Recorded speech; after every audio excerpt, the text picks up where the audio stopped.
So let's continue going over Impossible 2's different ways. But now we're gonna have way 7 here, which was the fourth way to be cleared, but also as before it's cleared more or less as intended with most of the tricks found, so there won't be too much of a spoilers, but definitely be a bit of tricks, reveals, or information that maybe haven't fully understood. But yeah, so for this we have a run by C, but this one was definitely a huge team effort. A lot of people chipped in with finding all the tricks and everything for it. But yeah, let's watch this run first just. So we have this infinite slide here with a bunch of knives which all teleport you back to the start that you need to not pick up. Then you just go through the ice and shoot that button. Then we come to this button that you can't really hit normally. So the goal is you have to kick it, and you're gonna see it tries to kick with a weapon out, but you need a knife or a nade, but you can't have a nade at this point, but a nade. So it's gonna assume someone told him to take out this knife here. So yeah, just get up on this button, then you can jump into this gap here, get an nade, and you have to throw this nade just and hit a button on the other side of this fence, which then teleports you into the end trigger. So yeah, but let's get on with it. And you see here, I don't actually have this map open because I plan to go over how to do infinite slides first before I continue on, because I know there was supposed to be misinformation and someone wanted to know but how it works. So infinite slide, the goal of infinite slide is you want to keep a specific angle. So if you see my angle meter, I have it above my crosshair here.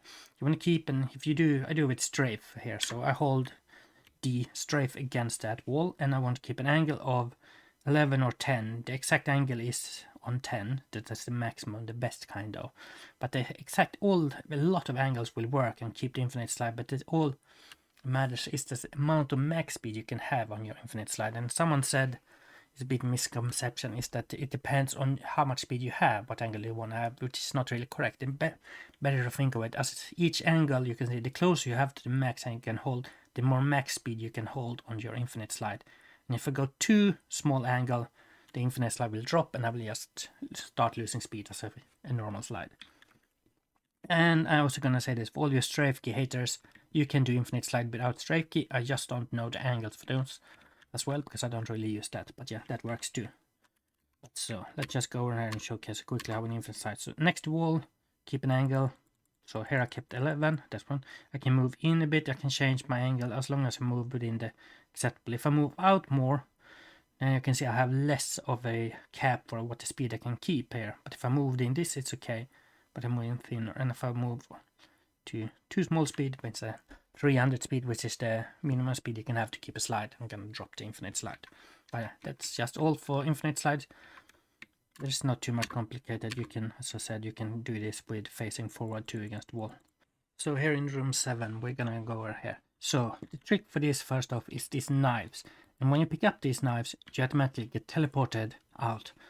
And that's all they are. They are directly linked to teleport entity. That's all there is for them. So the trick is to avoid them. And for that, I give you an M4 here. So one thing I learned when messing around is that while reloading, you can't pick up stuff. It just ignores all pickups from the ground. Is ignored while you're reloading. But yeah, there is not enough time with just reloading. So yeah, and there was one other trick I knew since before, which is if you have single action weapon certain, you can see this animation box. So if I shoot, now reload and shoot at the same time, you can see this get stuck in a weird animation. It's quite noticeable with the launcher, and even more so with the spaz. Here it's very clearly you can hold the animation in this bugged state. And while in this state, you're still in the reload state, so you can no longer pick up items, as you can see here. So how can you do this with M4? Yeah, you have to switch mode over to burst or single automatic, semi-automatic mode. So if you're in one of these modes, you can start reloading and press shoot. And sometimes you see it shoot once afterwards, but as long as you see you holding down this and it stops shooting, it should get into. Sometimes it just doesn't get into this mode. Now you see it's in this mode. And when you're in this mode, you don't no longer have to hold down reload. Actually, in fact, you actually only need to press reload and start shooting while it's reloading. Though sometimes it doesn't work for some reason, and sometimes it does. I'm not really sure about why it starts or why it doesn't, but even if that's random, it doesn't really matter for the case of this jump. So now I got into this mode again, and it doesn't pick up, because all this happens before the run starts. So with all the talk about RNG, this doesn't really matter for RNG since it's all before the run. And as I said, you don't have to hold reload. All you have to hold is shoot button. So there's not really, as long as you have attack on mouse 1, you don't really have a new button to hold down or anything for this. So there's not really too much complicated. I saw some binds that was posted for trying to make this easier, but it's more simple than that. And then you just jump in, get a good infinite slide. You need around 400 speed on the infinite slide here. And then you can make it through to all this, get to first, this gap is probably the hardest gap, and then the rest, this is a slick platform, so you don't really need to think too much again. Time out and try to shoot this button in the roof. So now I'm in the room with a very mysterious button here, and as you may notice, it's a slight different variation. I moved it out of the wall to better explain things. But before we go into anything else, what properties does this body or button have here? It's you can't press use on it. It has health, so you can damage it. If I get the correct weapon out, you see it goes down if you damage it, but it has no impact. So if I shoot it, stuff will just go through. No impact works as the normal shots, they kind of instant trigger, so they don't work like this. But when you have something like a nade, they will lose collision with the world. Like, yes, shots also lose collision with the world.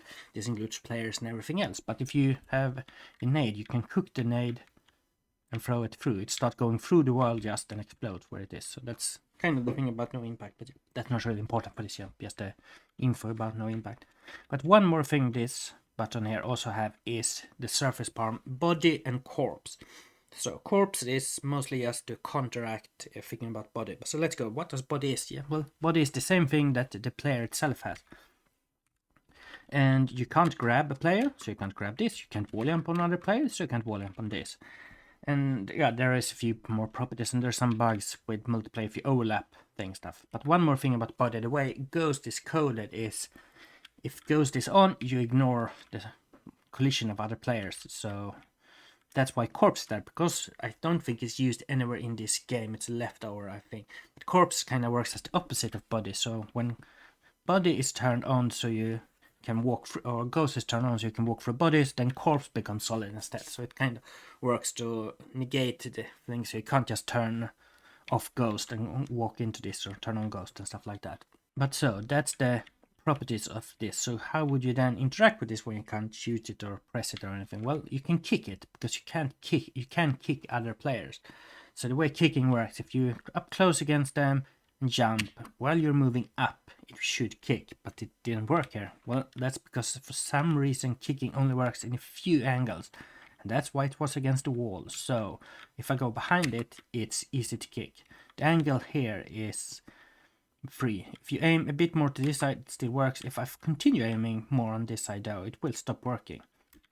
And it's less lenient if aiming on this side compared to if I aim on this side, where I can aim a bit more to the side. It may not seem too much here, but if we then go back to the original version, you can now see that if I try and go and kick it on this side, it won't work, no matter really where I aim to try and kick, because it's positioned against the wall and the angle for hitting it and jumping at it is just not there. And that's kind of the sneak reason why you spawn from this side, because if you happen to take action nothing, just go jump at it, it wouldn't automatically activate, which there's always a chance someone would do that from this side. But yeah, that's about this button. It's all this, just aim a bit to this side, like here, and jump, and it will be interacted with.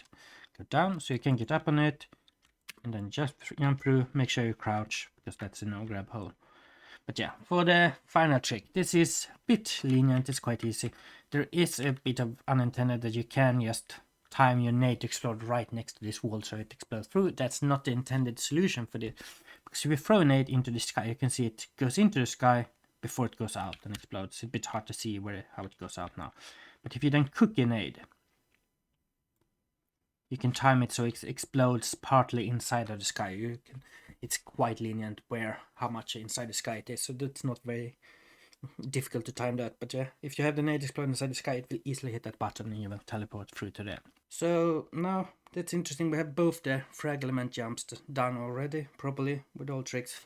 Fun, but yeah, let's continue on and hope you can solve all of them. Good luck.